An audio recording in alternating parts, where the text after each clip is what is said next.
My name is Heinrich von Kalden, and I am an old man now. My sword hand trembles when I reach for my cup. My knees ache when rain is coming, and the scars across my back, earned in service to the Empire, pull tight each morning when I rise. 40 years have passed since the day I watched the greatest emperor Christendom has known slip beneath the waters of a river whose name I can still taste like ash on my tongue. The Saleph, a nothing stream in a nothing valley, not even worthy of a proper ford. And yet it swallowed Frederick Barbarossa as surely as if hell itself had opened its mouth. I was there. I stood on the bank. I heard the splash, the shout, the terrible silence that followed. I have lived 4 decades since that June day in the year of our Lord, 1190, and not one night has passed without seeing his face disappear beneath the current. Some men die on battlefields with swords in their hands and glory singing in their ears. Frederick died in water that barely came to a horse's belly, drowned in his armor like a common foot soldier who cannot swim. God's will, the priests said. Divine judgment, whispered the frightened. I say only this. I saw it happen, and I have never understood why. The memory plays before my eyes still, as vivid as the day it occurred. I see the army stretching across the Cilician plain, 20,000 men and more, knights in mail that caught the sun like silver coins scattered across the earth, foot soldiers trudging under the weight of packs and spears, wagons creaking with supplies we had dragged across half the world. I smell the dust and sweat, the tang of horse dung and oiled leather, the peculiar stink of an army that has marched too far and fought too hard. I hear the clatter of hooves, the jingle of harness, the songs men sang to keep their spirits high, though their feet bled and their bellies growled. We had been marching for more than a year of mountains and rivers, of hostile Greeks and treacherous Turks, of heat that killed men in their armor and cold that froze them in their sleep. We had left Regensburg in May of 1189, a host so vast that when the emperor reviewed us from his horse, the column stretched beyond sight. I remember that day, the banners snapping in the spring wind, the imperial eagle gold against crimson silk, the smell of fresh bread from the city ovens mixing with the scent of horse and man. Frederick had sat his destrier like a king from the old songs, his white beard braided and gleaming, his eyes still sharp, though he was nearing 70 years. 70, an age when most men pray for gentle death in their beds. But Frederick Barbarossa had taken the cross, had vowed to God and all Christendom that he would march to Jerusalem and cast the Saracen from the Holy Sepulchre. And when Frederick made a vow, empires bent to his will. I had served him for 15 years by then. I was Imperial Marshal, commander of his bodyguard, the man who stood at his right hand when councils met and battles raged. I had watched him crush rebellious nobles in Italy, had seen him humble popes and kings, had stood in the snow outside Milan when he razed that city to its foundations. Frederick was not a gentle man. He was hard as the iron crown he wore, unyielding as winter stone. But he was just. When the rabble in Mainz had sought to slaughter the Jews during the Great Assembly, when the fever for Crusade had turned to bloodlust against those who dwelt among us, it was Frederick who rode into the mob with his household knights and dispersed them like chaff before wind. I was there. I saw him stand in his stirrups and roar that any man who harmed a Jew under imperial protection would hang, and by God, they believed him. The mob melted away, and the Jews lived. That was Frederick.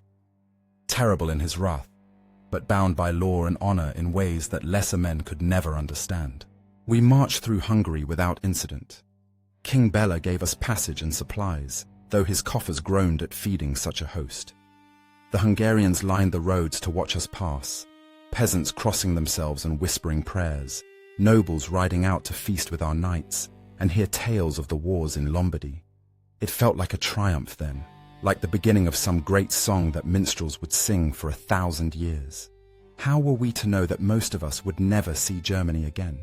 How could we have guessed that the emperor himself would not live to strike a single blow against Saladin?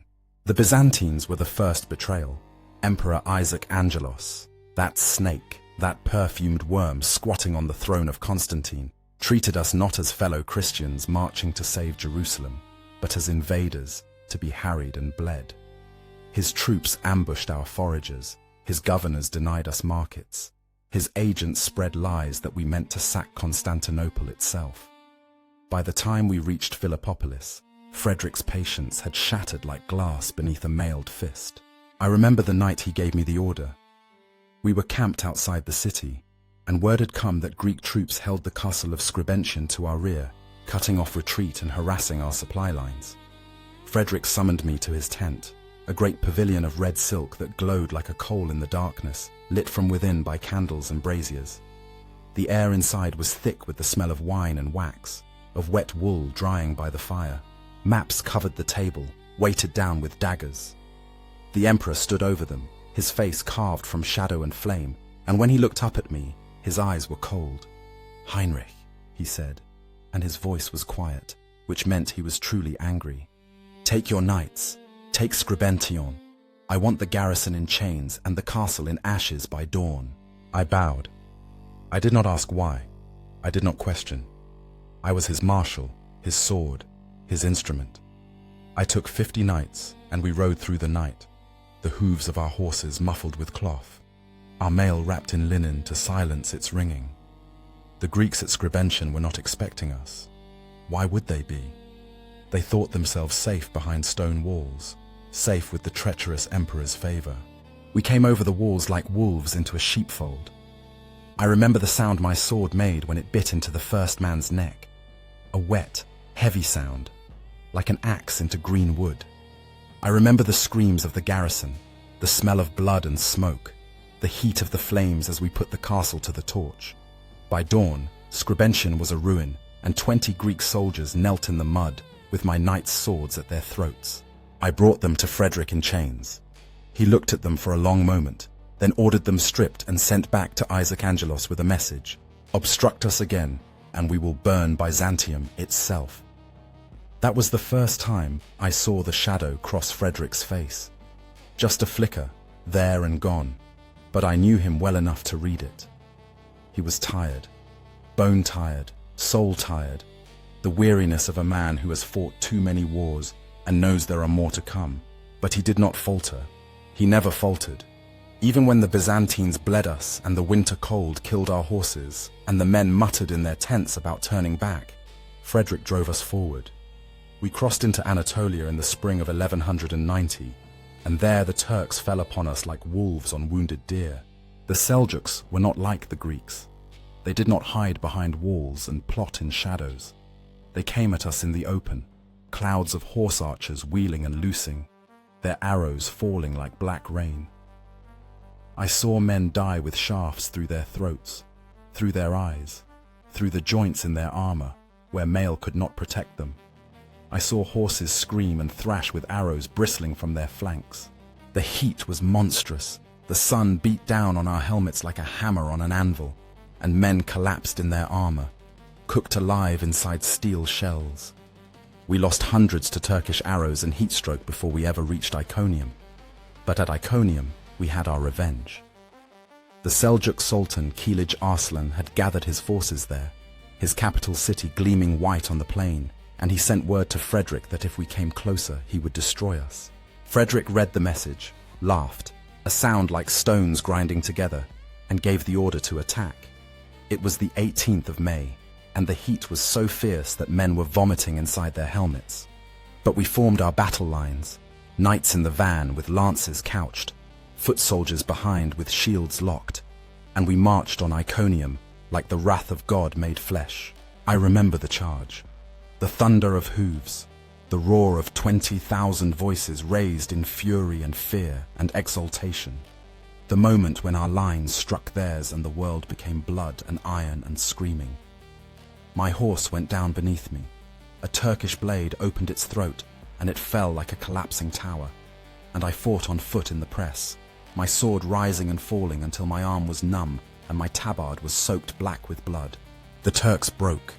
They broke and ran, and we poured into Iconium like a flood. The streets ran red.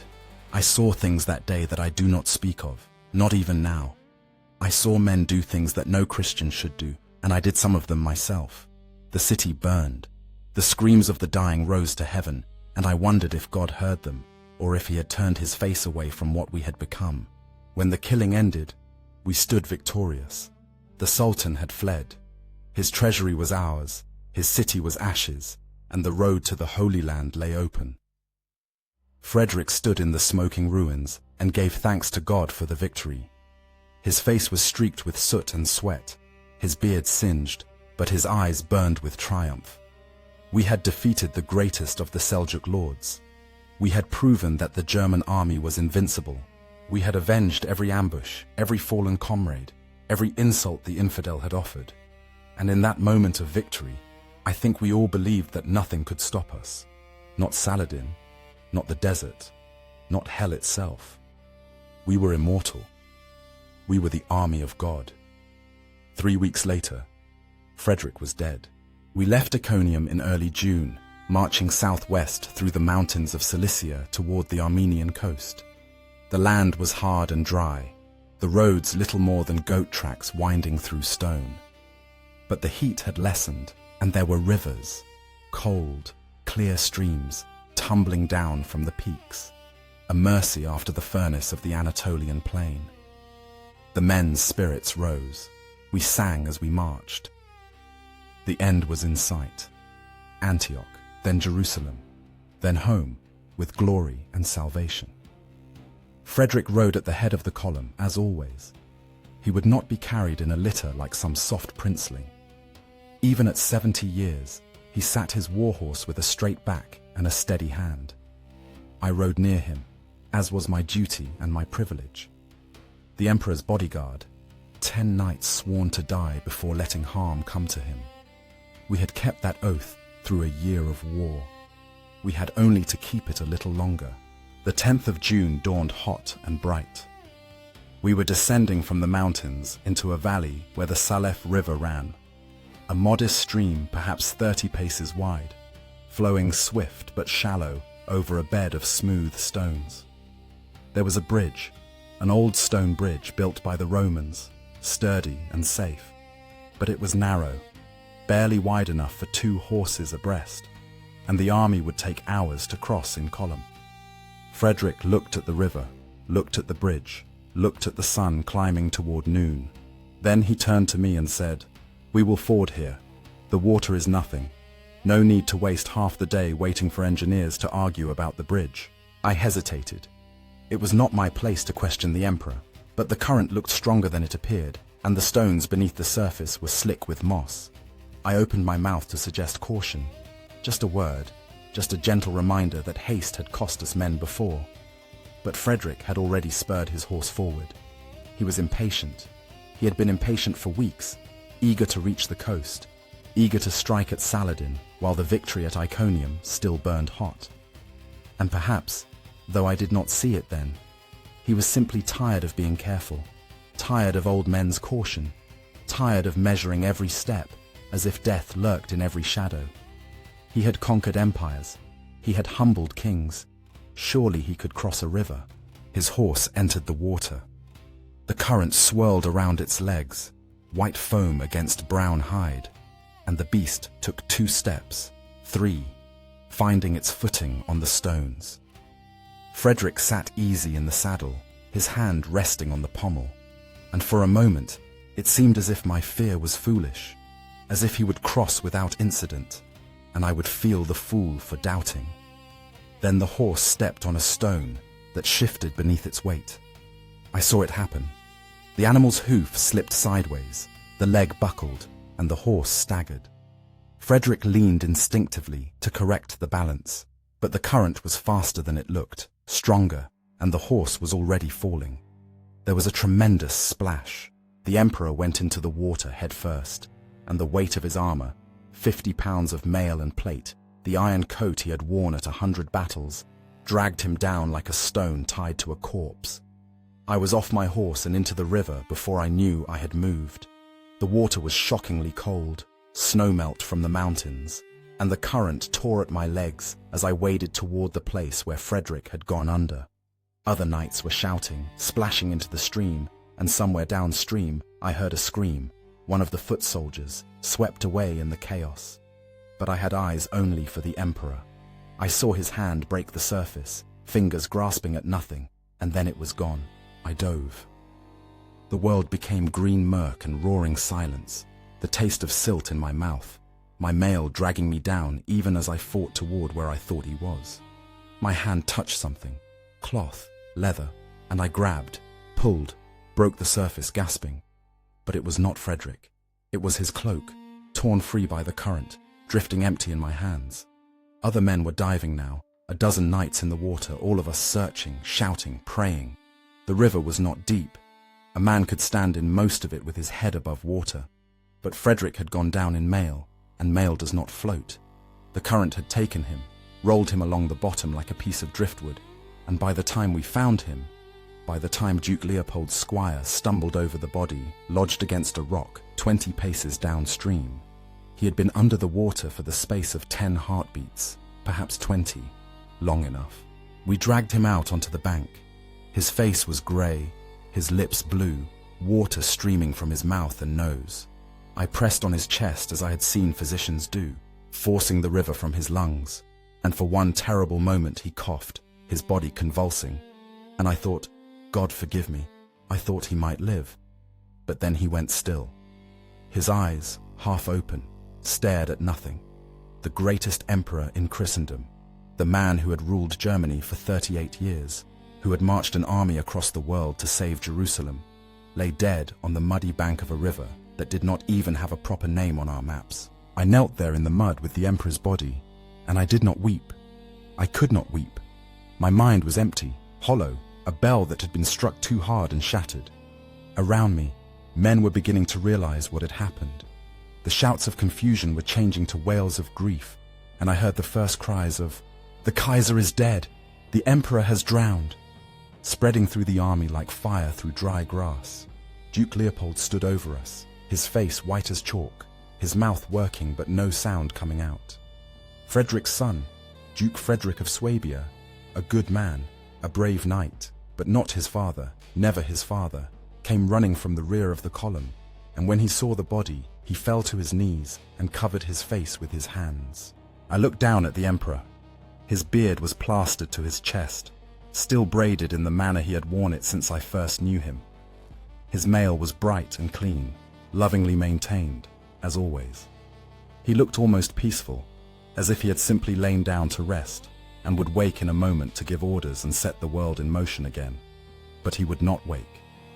I had seen enough dead men to know he would never wake again. They carried him to a tent and laid him on a table. Someone sent for the physicians, though what good a physician could do for a drowned man I could not say. The army came to a halt, 20,000 men stopping in their tracks, the column stretching for miles behind us, and word passing from group to group in waves of shock and horror. I stood outside the tent and listened to the sounds of an army beginning to come apart. Men were weeping openly, soldiers and knights alike, some tearing at their clothes in grief, others standing mute and staring as if they could not comprehend what they had been told. I heard prayers and curses, heard men calling on God to explain why he had allowed this, heard the first whispers of darker things, that the Greeks had poisoned the river, that Saladin's sorcerers had cursed us, that this was divine punishment for our sins at Iconium. Rumors spread faster than truth ever could. By nightfall, half the camp believed Frederick had been murdered. By the next morning, men were deserting. The physicians came out of the tent and confirmed what we already knew. The emperor was dead, drowned, his lungs filled with water, his heart stopped. There was no wound, no poison, no mark of violence, only the cold and the current and the weight of his armor pulling him down. Duke Frederick of Swabia took command, though command is perhaps too strong a word for what he inherited. He had his father's courage, but not his authority, and the army knew it. The nobles began to argue immediately about what should be done. Some said we should turn back, that without the emperor there was no point in continuing. Others said we must press on, that to turn back now would dishonor Frederick's memory and waste the blood we had already spilled. I said nothing. I was the Marshal, yes, but I was also a man who had just watched his liege lord die in front of him. and my thoughts were not fit for counsels. The question of the body became urgent. It was June, the heat was murderous, and a corpse, even an emperor's corpse, does not keep long in such weather. The pious among us wanted to carry Frederick to Jerusalem, to bury him in the Church of the Holy Sepulchre, as befitted a Crusader king. But Jerusalem was still months away, across hostile lands, and we had no means to preserve the body that long.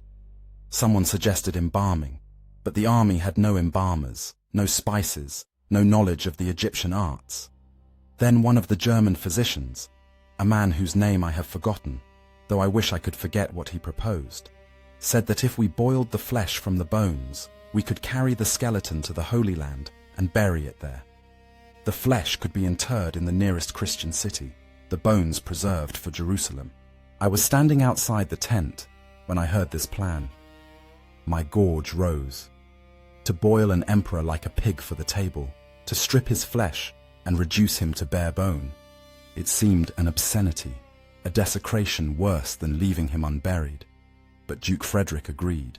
What else could he do? We could not carry a rotting corpse across Cilicia and Syria. We could not bury him in some nameless field and leave him to the jackals. So the order was given, and the physicians set to their grim work. They did it in Tarsus, 3 days after he drowned. By then, the body had begun to swell and stink, despite our best efforts to keep it cool.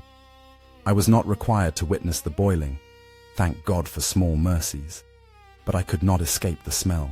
They used great cauldrons, the kind we cooked stew in for the men, and they filled them with water and vinegar and set them over fires hot enough to melt bronze. The stench that rose from those pots was beyond description, sweet and rotten and meaty all at once. The smell of death concentrated and made worse by heat. It permeated the camp. Men retched. Some fled to the edges of the encampment, as far from the smell as they could get, but there was no escaping it. For hours it went on, and when it was finally done, the physicians emerged with a bundle wrapped in linen, the emperor's bones, white and clean, to be carried onward. The flesh was placed in a lead casket and buried in the Church of St. Peter in Tarsus. The heart, some said it was the heart, though I never saw it myself, was interred separately. Frederick Barbarossa, who had been one man, was now scattered across 3 cities, divided like a saint's relics. The army began to dissolve. Not all at once. There was no single moment when the host broke apart, but steadily, inexorably, like sand running through a sieve. The night after the emperor's body was boiled, 100 men deserted. The next night, 200. They slipped away in the darkness, taking their horses and weapons, heading back toward Constantinople and the long road home.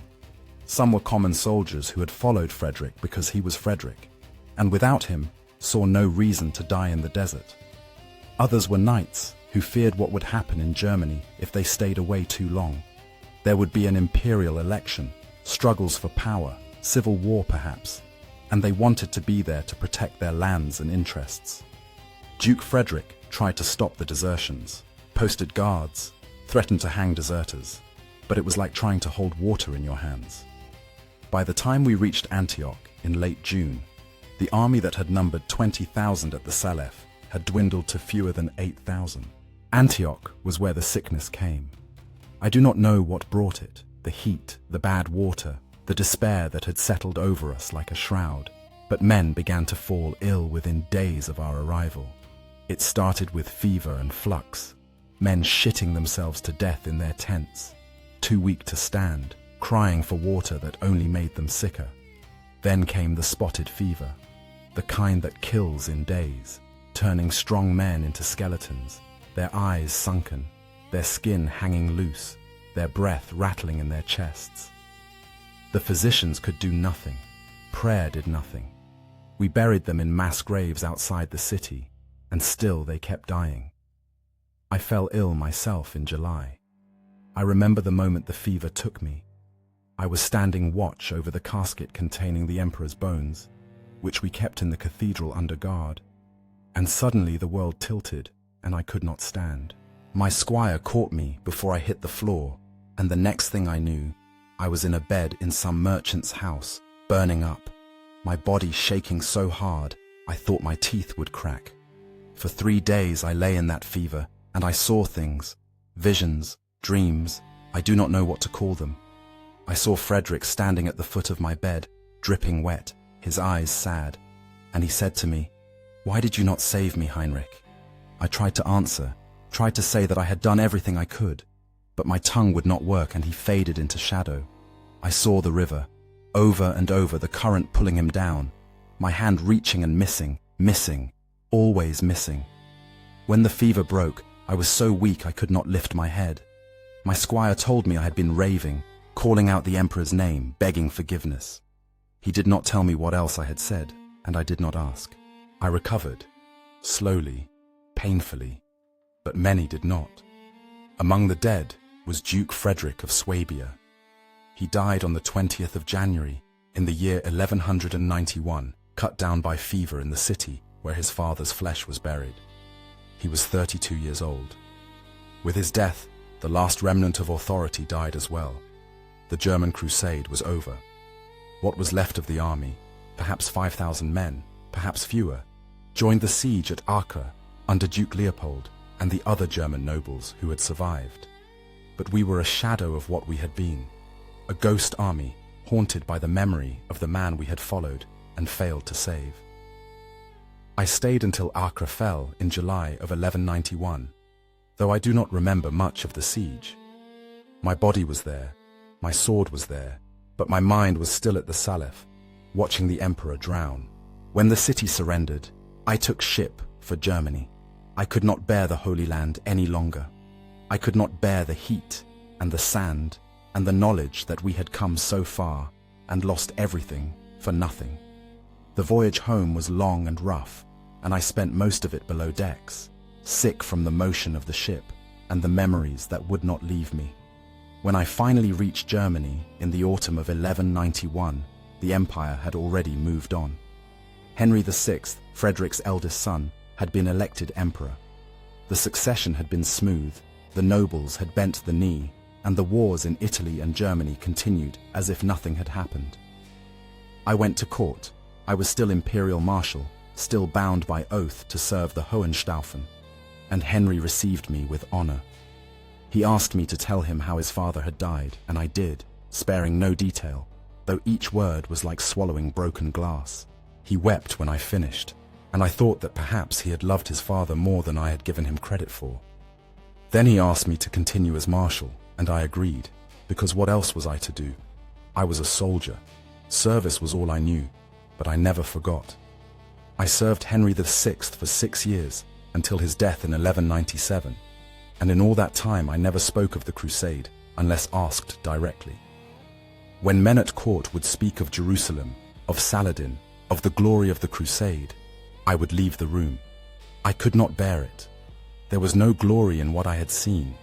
There was only mud and death, and the memory of an old man's hand disappearing beneath the water while I stood helpless on the bank. I am an old man now, as I said. I have outlived 3 emperors, Frederick, Henry, and Philip of Swabia. I have seen the empire tear itself apart in civil war, seen the papacy and the Hohenstaufen struggle for supremacy, seen the crusading spirit that burned so bright in 1188 gutter and die like a candle in the rain. I have lived long enough to see Frederick Barbarossa become a legend, a hero king sleeping in a mountain, waiting to return and save Germany in its hour of need. The poets sing of him, the chroniclers write of his great deeds. They speak of Iconium as if it were Thermopylae, of the Crusade as if it were a glorious enterprise cut short by tragic fate. They do not speak of the desertions, or the fever, or the stench of boiling flesh. They do not speak of the truth. The truth is that Frederick Barbarossa drowned in a river because he was impatient and old, and too proud to wait for a bridge. The truth is that 20,000 men followed him into the east, and fewer than 5,000 came home. The truth is that the Third Crusade, which was supposed to be the great redemption of Christendom, failed because an old man's horse slipped on a wet stone. I know this is not what men want to hear. They want to believe in divine plans, in martyrdom, in noble sacrifice. They want to believe that Frederick died for a reason, that his death meant something, that it was part of God's inscrutable design. Perhaps it was. I am not a theologian. I am only a soldier who saw what he saw and has spent 40 years trying to make sense of it. What did Frederick's death mean? For the Crusade, it meant catastrophe. Without him, the German army disintegrated. Without the German army, the siege of Acre dragged on for 2 more years and cost tens of thousands of lives.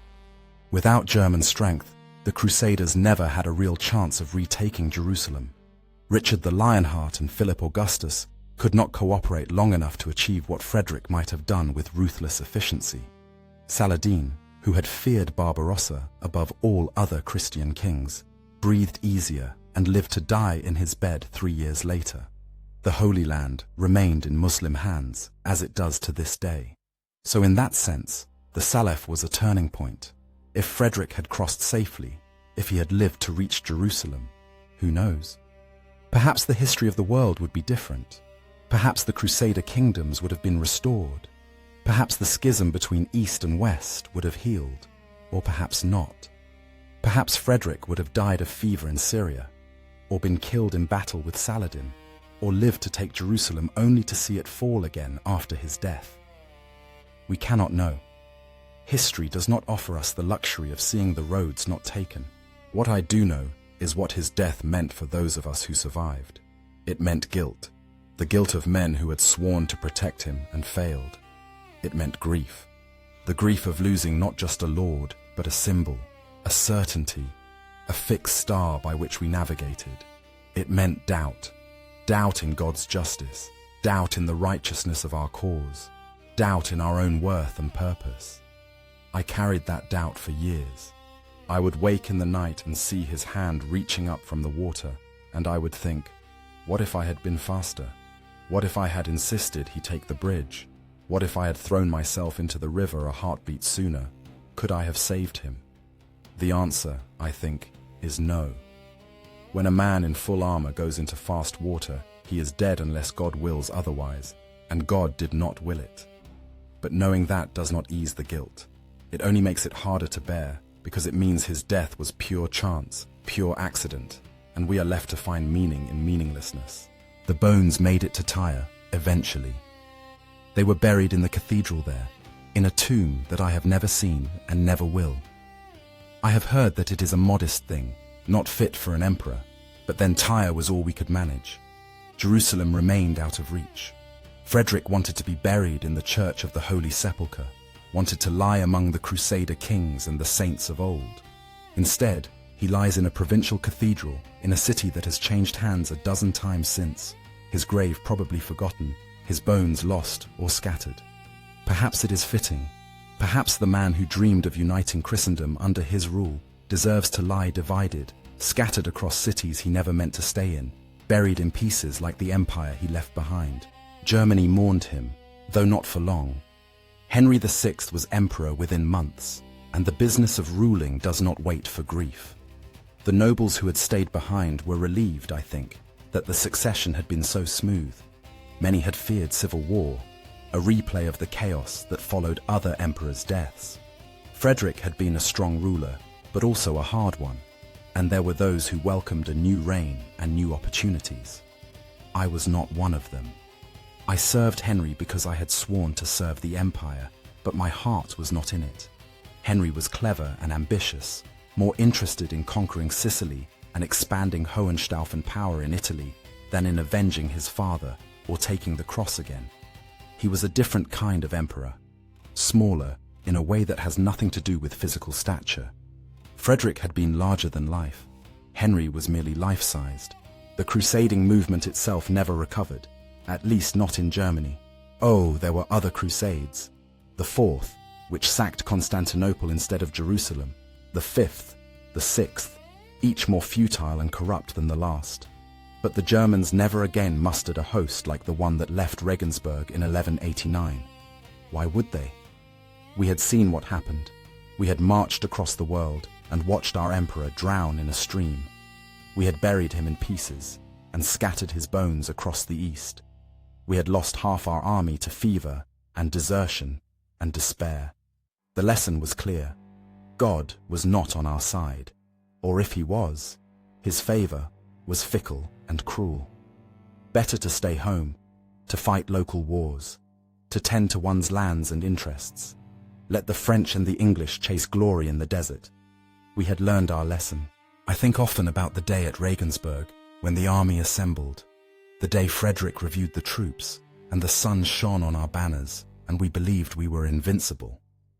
I remember the hope in men's eyes, the certainty that we were doing God's work, the pride of being part of something greater than ourselves. I remember thinking that I was the luckiest man alive, to serve such an emperor, to be part of such an army, to march towards such a destiny. If I could go back and speak to that younger Heinrich, the man I was before the Saleph, I do not know what I would say. Would I warn him, tell him to watch the emperor more closely, to insist on the bridge, to do something, anything, to change what happened? Or would I say nothing, knowing that some things cannot be changed, that fate is written and all our struggles are only the thrashing of men already drowned? I think I would tell him this. Glory is a lie. Honor is a luxury of the living. The dead care nothing for banners and songs. The dead are simply dead, and all the piety and courage in the world will not bring them back. I would tell him to look closely at the men around him, to remember their faces, because most of them will not come home. I would tell him that emperors drown just like common soldiers, that mail is heavier than water, and that rivers do not care about crowns. I would tell him that he will live, but that survival is not the same as victory, and that he will spend the rest of his life wondering why he was spared when better men died. And I think, knowing all that, he would still go. Because what else is a soldier to do? We serve, we obey. We march where we are told, and fight when we are ordered, and die when our time comes. That is the only meaning there is. Not glory, not honor, not the salvation of Jerusalem or the will of God, but simply service, duty, the bond between a man and his Lord, which holds even when everything else falls apart. I am dying. I know this. The physicians do not say it, but I can feel it in my bones, in the way my breath comes shorter each day, in the way food has lost its taste and sleep brings no rest. Perhaps I will last another month, perhaps another year. It does not matter. When I die, I will have outlived Frederick Barbarossa by more than 40 years, and I do not know if that is a blessing or a curse. Sometimes I think I should have died at the Saleph, drowned trying to save him, my name inscribed on some monument as a loyal servant who gave his life for his emperor.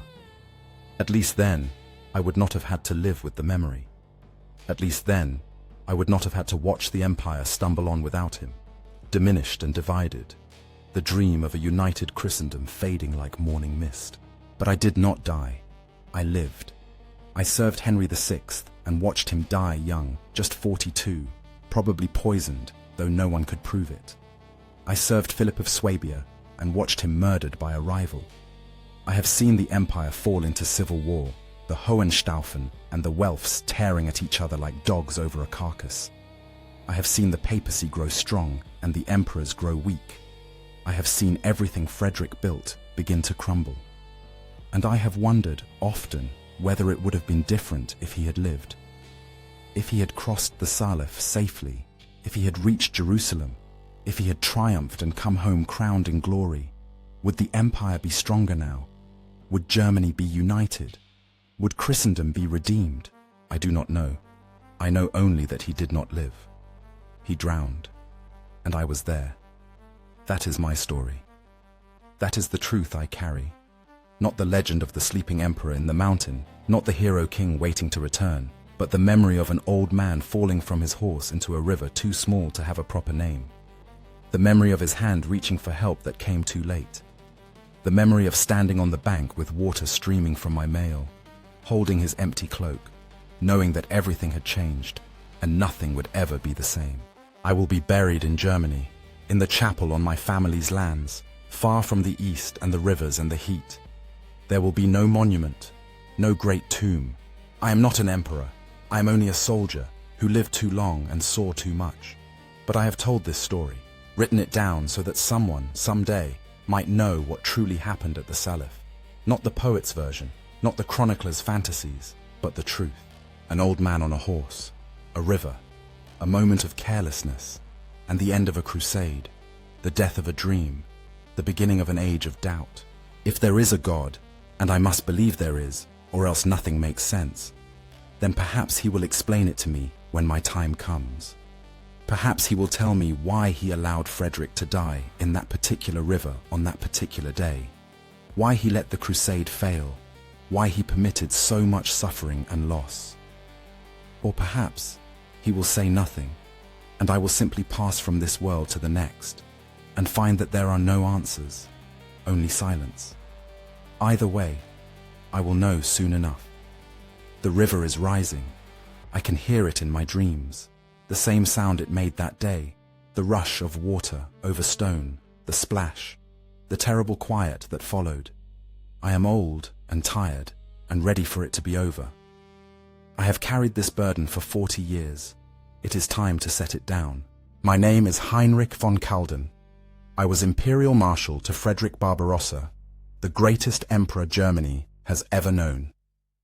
I watched him drown in the Saleph River on the 10th of June in the year of our Lord, 1190, and I have never forgiven myself, and I never will.